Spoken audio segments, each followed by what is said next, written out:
మీ business ఏదైనా మీ ఊర్లో promotion చేయాలంటే అది సుమన్ టీవీతోనే సాధ్యం. ఇప్పుడే సంప్రదించండి. నా పెద్ద కుమారుడు గెజిటెడ్ హెడ్ మాస్టర్గా ఉండి రిటైర్డ్ అయింది. నా మూడవ కుమారుడు టీచరు, నాలుగవ కుమారుడు కానిస్టేబుల్. ఈ విధంగా ఉండి నన్ను పైసలు అది నా పెన్షన్ కోసం నన్ను ఇబ్బంది పాలు చేస్తూ నన్ను పెన్షన్ పంచి అని కొట్టుడు తిట్టుడు. కొడుకు పెళ్లి చేసాడు. పెళ్లి చేస్తే రమ్మని పిలిస్తే పోయినా. పోతే మైలపోలు తీసేటప్పుడు నువ్వు భార్య చనిపోయినవి నువ్వు ఉండద్దని బయటికి వెళ్ళగొట్టాను. నా కోడలు నా కొడుకు ఏమంటారు, నువ్వు అందరు అద్దనంగా నువ్వు వేయనవు కాబట్టి నువ్వు చనిపోతే నీకు తలకొరి పెట్టని అన్న. నాకు ఈ కర్మ వచ్చింది.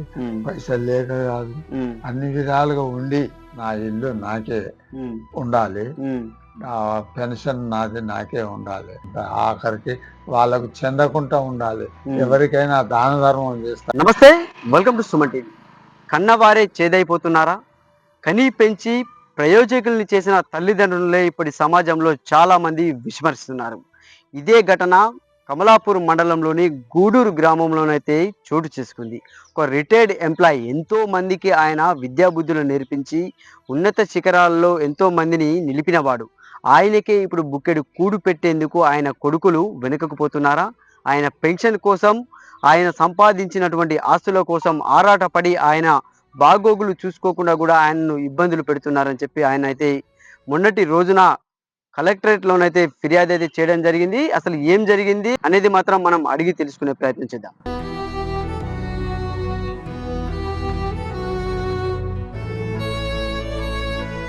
పిల్లల నారాయణ సార్ గారు అయితే కిరాయికి ఉంటున్నటువంటి ఇంటి వద్దకైతే చేరుకున్నాము. ఆయన అంటే ఎంతో మందికి విద్యా బుద్ధులు నేర్పినటువంటి ఆయననే ఇప్పుడు బుక్కెడు కూడు కోసం కూడా వెతుకులాడవలసిన పరిస్థితి అయితే వస్తుంది. ఆయన అయితే మనతో ఉన్నారు, అడిగి తెలుసుకున్నాం అసలు ఏం జరిగింది, అసలు దీనికి కారణం ఏంటనేది కూడా మనము అడిగి తెలుసుకునే ప్రయత్నం అయితే చేద్దాం. సార్ నమస్కారం అండి. నమస్కారం సార్, అంటే చెప్పండి సార్, అసలు ఏం జరిగింది? మీరు మీ పిల్లల మీద కలెక్టరేట్ లో ఫిర్యాదు ఇవ్వడానికి కారణం ఏంటి సార్? నా పేరు పిల్లల నారాయణ, రిటైర్డ్ టీచర్ను. నేను మాది కమలాపూర్ మండలం, గూడూరు గ్రామం. నాకు 4 కుమారులు, 4 బిడ్డలు. నా భార్య 25 సంవత్సరాల క్రితము మరణించింది. మరణించినప్పటి నుంచి అంతకు ముందు కూడా నా రెండో కుమారుడు అయినట్టు వెంకటేశ్వర్లు ఆయన వ్యవసాయం చేసుకునేవాడు, ఆయన దగ్గరనే ఉండేవాడిని.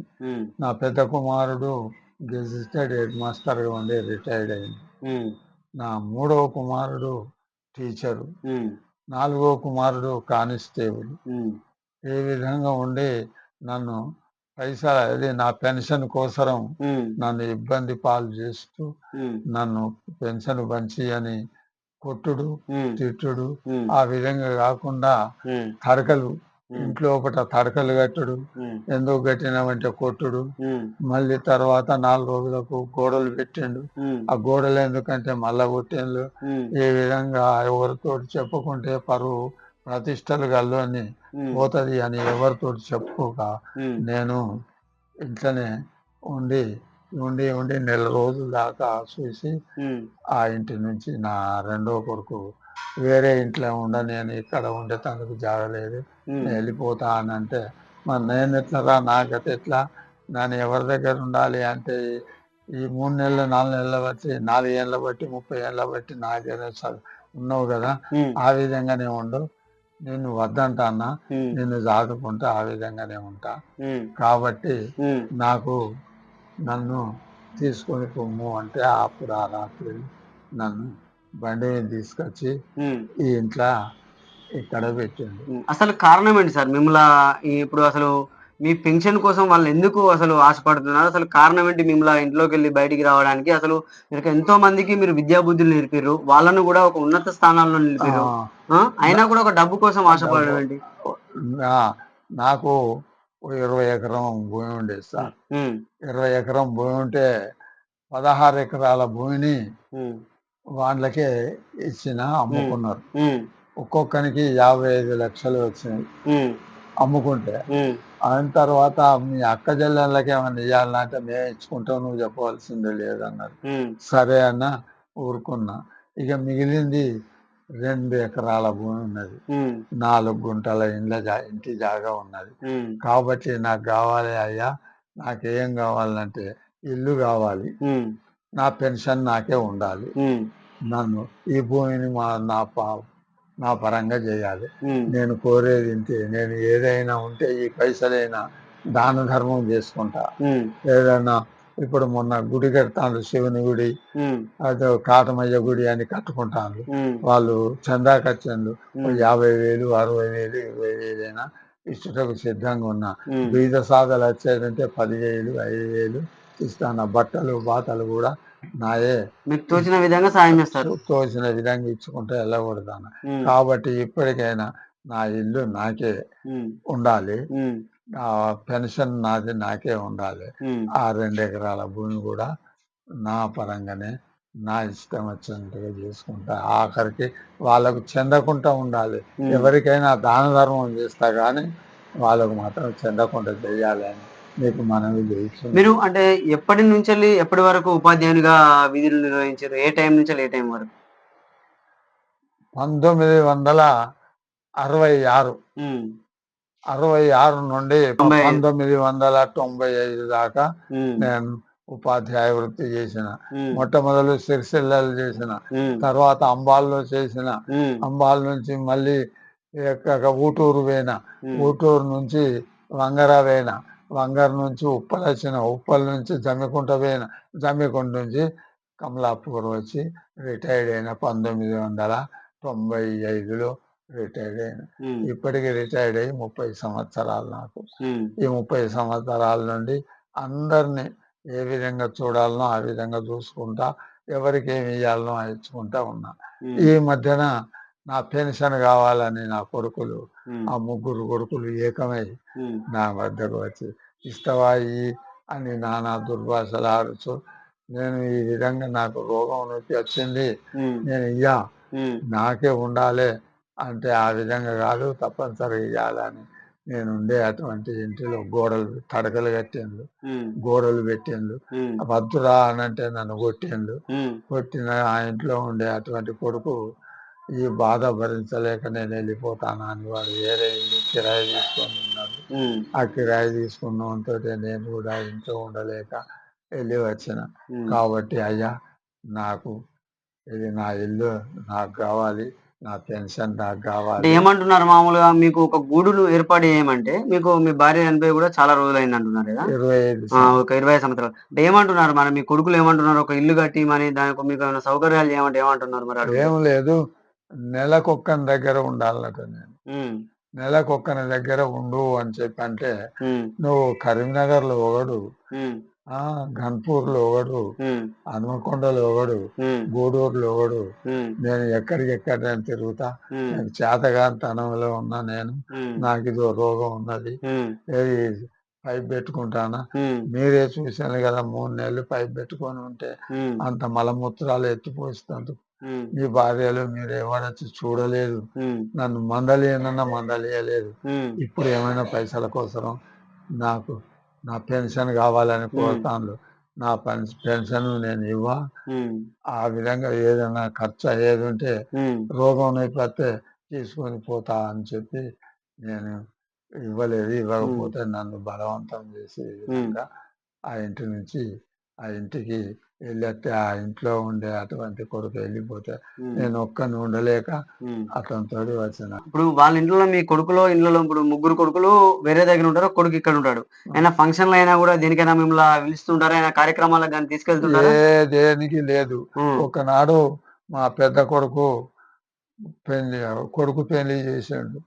పెళ్లి చేస్తే రమ్మని పిలిస్తే పోయినా. పోతే మైలపోలు తీసేటప్పుడు నువ్వు భార్య చనిపోయిన నువ్వు ఉండద్దని నన్ను బయటికి వెళ్ళగొట్టాను. ఎవరు వెళ్ళగొట్టారు? పెద్ద కోడలు. అంటే ఎందుకు? అంటే మీ మనమని పెళ్ళే కదా, దాంట్లో ప్రాబ్లం ఏముంటుంది? నేను భార్య లేనున్నట. ఆ విధంగా వాళ్ళకి ఏమనిపించిందో వెళ్ళగొట్టిండు. అన్న లగ్గం నాడు కూడా నన్ను రానివ్వలేదు, నాడు రానియలేదు, పెళ్లి పిల్లను సాగనంపిని కూడా రానియలేదు నన్ను. ఈ విధంగా అయితే ఎవరితో చెప్పుకుంటే నా పరువు పోతుంది అని అందరూ కూడా ఊళ్ళో వాళ్ళందరూ కూడా అరే ఏంది గిరి చేస్తావా పెద్ద మనిషిని అంటే కూడా వాళ్ళను కూడా దూషించిండు మీకేమేర్పాటు ఇది అదని. కాబట్టి ఇన్ని విధాలుగా నన్ను అవమానించిన నేను ఎవరితోటి చెప్పుకోలేదు. పెద్ద కుటుంబం, పరుగుల కుటుంబం అని నేను ఇన్నేళ్ళు ఈ విధంగా ఎవరితోటి మాట్లాడలేదు అని అటువంటి దాంతో ఊరుకున్నా. అంటే ఇలాంటిది మీరు మీ ఉపాధ్యాయ వృత్తిలో ఎన్నో చోట్ల మీరు పనిచేశారు. ఎంతో మందికి కూడా మీరు చదువు చెప్పిన వారు ఎంతో ఉన్నత స్థానాల్లో కూడా ఉన్నారు. అంటే ఇలాంటిది మీకే జరగండి. ఇదివరకు ఎక్కడైనా చూసారా ఇలా జరగడం?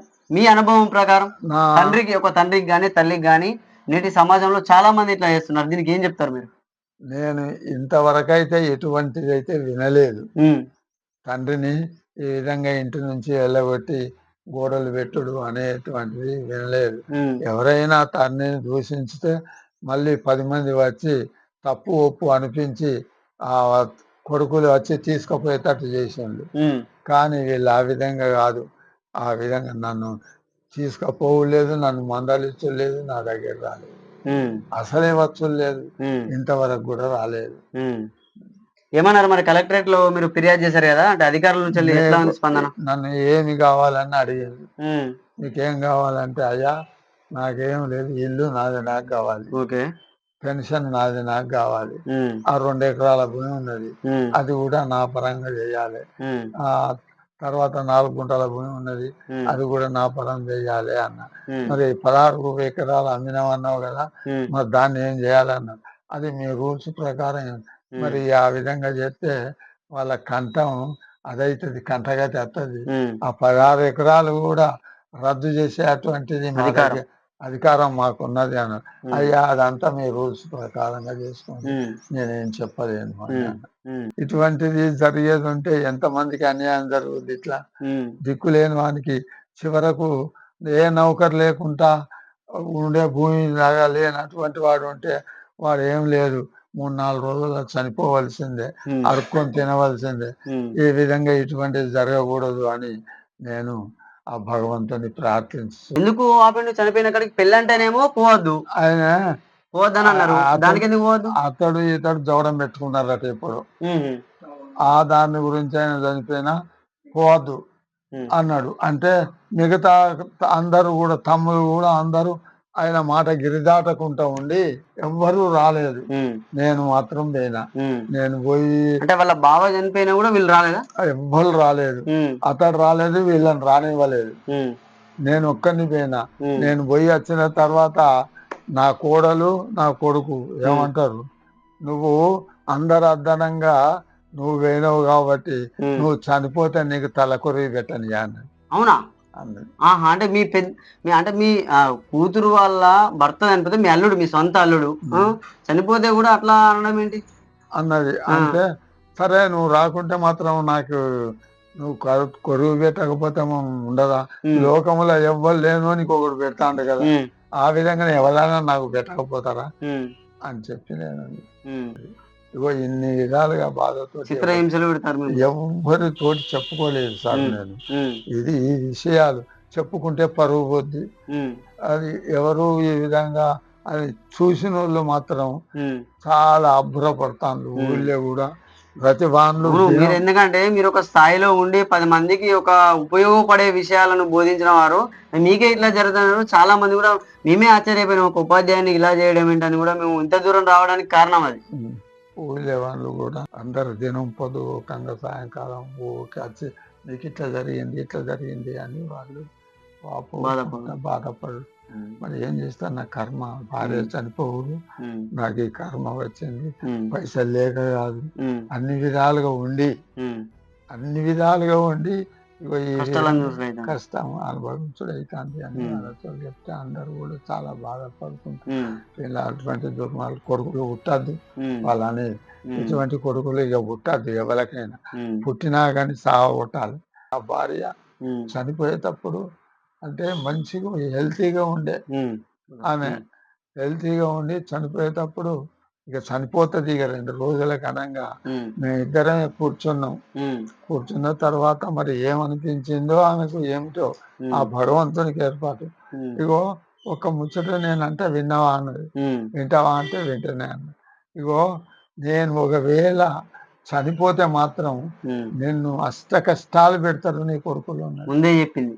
చెప్పింది. ఉమ్, ఏమిటి నేను బంగారం అడిగా మంచిగా 4 కొడుకులు 4 బిడ్డలు హాయిగా నేను ఉమ్మడి కుటుంబం లెక్క. ఉంటే ఏమో కష్టపెడతారంటావు నాకేం ఉమ్. లేకుండా పెన్షన్ గిన్షన్ అని ఇవన్నీ ఉన్నా నిన్ను హరిగోస పుచ్చుకుంటారు అన్నది. చూడొచ్చు, అంటే ఎంతో మందికి ఆయన చదువు చెప్పి ఉన్నత స్థానాల్లో కూడా ఒక్కొక్కరు ఉన్నత శిఖరాల్లో ఉన్నారు. ఎంతో మందిని కూడా ఆయన ఒక తీర్చిదిద్ది ఎంతో మందికి విద్యాబుద్ధులు నేర్పి ఇలా కాదు ఇలా ఉండాలి అని చెప్పిన ఒక ఉపాధ్యాయునికి ఇలా జరుగుతుంది. అంటే వాళ్ళు కూడా వాళ్ళ కొడుకులు కూడా ఒక ఉన్నత స్థానాల్లో ఉన్నవారే.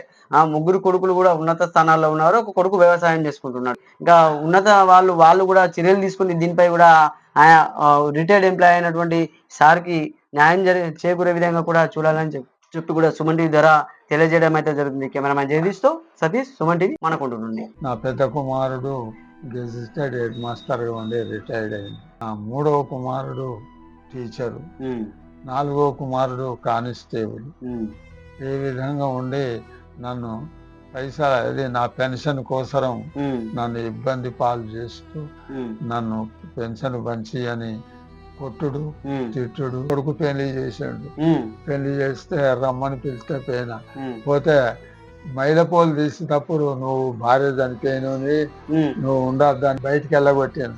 నా కోడలు నా కొడుకు ఏమంటారు, నువ్వు అందరు అద్దనంగా నువ్వు వేయనవు కాబట్టి ఉమ్, నువ్వు చనిపోతే నీకు తలకొరి పెట్టని అని. నాకు ఈ కర్మ వచ్చింది. ఉమ్, పైసలు లేక కాదు, ఉమ్, అన్ని విధాలుగా ఉండి నా ఇల్లు నాకే ఉమ్, ఉండాలి, ఉమ్. ఆ పెన్షన్ నాది నాకే ఉండాలి, ఆఖరికి వాళ్ళకు చెందకుండా ఉండాలి. ఎవరికైనా దాన ధర్మం చేస్తే